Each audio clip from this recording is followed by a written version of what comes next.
दरअसल मध्य प्रदेश में खेती के अलावा किसानों की आय बढ़ाने के वैकल्पिक साधनों में पशुपालन एक बड़ा आय का साधन है, जिसको लेकर प्रदेश की मोहन यादव सरकार ने अच्छे नस्ल की बछिया उपलब्ध कराने को लेकर काम शुरू कर दिया। मध्य प्रदेश में अभी दुग्ध उत्पादन 5.5 करोड़ लीटर प्रतिदिन है, जो कि देश में लगभग 9 से 10% है। सरकार ने इसे बढ़ाकर 20% करने का लक्ष्य तय किया है, जिसके लिए दुग्ध उत्पादन में देश में अव्वल स्थान प्राप्त करना है, जिसको लेकर गौवंश को बढ़ाना जरूरी है। इतना ही नहीं, सरकार आदिवासी बहुल क्षेत्रों में खेती करने के लिए किसानों को अच्छी किस्म के बैल भी उपलब्ध कराएगी। प्रदेश के पशुपालन मंत्री लखन पटेल ने कहा कि ट्राइबल बेल्ट डिंडोरी, मंडला, बालाघाट, झाबुआ, अलीराजपुर में बैलों से खेती होती है, जो अच्छी किस्म के बुल्स भी उपलब्ध कराएंगे। अभी कुछ दिन पूरा आपने सुना होगा, जिस दिन हम लोग यहाँ पर बेड़खेड़ी में एक गौशाला के भूमि पूजन के समय गए थे, जहां पर लगभग 15 करोड़ की लागत से एक अच्छी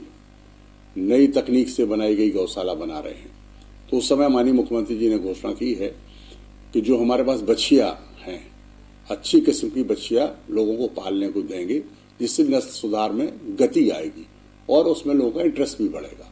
तो हमारे पास जो उपलब्ध बछिया हैं, उसके हम आंकड़े निकलवा रहे हैं और माननीय मुख्यमंत्री से चर्चा करके इस योजना को आगे बढ़ाने का काम करेंगे।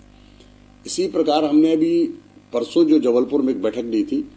तो उसमें जो हमारे ट्राइबल्स बेल्ट हैं, जैसे डिंडोरी हो गया, मंडला हो गया, इधर झाबुआ, अलीराजपुर, यहाँ पर हमको देखने में आया कि यहाँ पर लोग बैलों से अभी भी खेती कर रहे हैं, क्योंकि वहाँ रकबे बहुत छोटे हैं।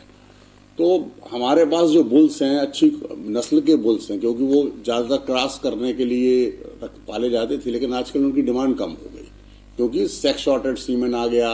और ईटीटी के माध्यम से भी नई तकनीक से हम लोग जो है एम्ब्रियो ट्रांसप्लांट करके और नस्ल को सुधार करने का काम कर रहे हैं। तो उन बुल्स को भी हमने कहा है कि डिमांड निकाल लो उनकी, आदिवासी क्षेत्रों में जहां पर भी जरूरत है बैलों की, तो वो बुल्स हम वहां देंगे, जिससे वहां लोगों का कहीं भी काम होगा और नस्ल तो ठीक है, सुधरेगी, खेती के काम में भी वो ले सकेंगे उनको। तो ये भी हम लोग करने की इसकी भी तैयारी कर रहे हैं। और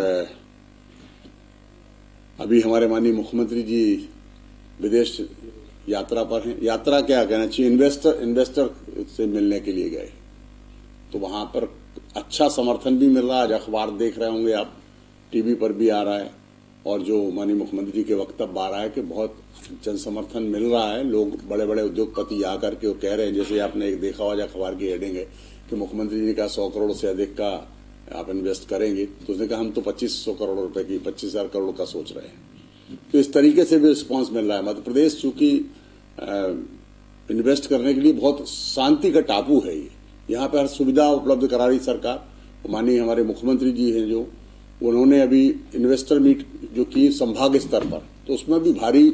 समर्थन भी मिला, लोग आए भी, और हर जगह लगा एवरेज 20,000 से 25,000 करोड़ के इन्वेस्टमेंट की घोषणाएं भी हुई।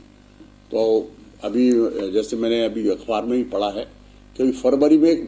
बड़ी इन्वेस्टर मीट होने वाली, जिसमें विदेश से भी लोग आएंगे। तो मैं मुख्यमंत्री जी को बधाई भी देना चाहता हूं इस काम के लिए कि मध्य प्रदेश में निश्चित रूप से विकास की गति तेज होगी, जो नवयुवक हैं उनको रोजगार भी मिलेगा और काम भी आगे बढ़ेगा। सर, आप कल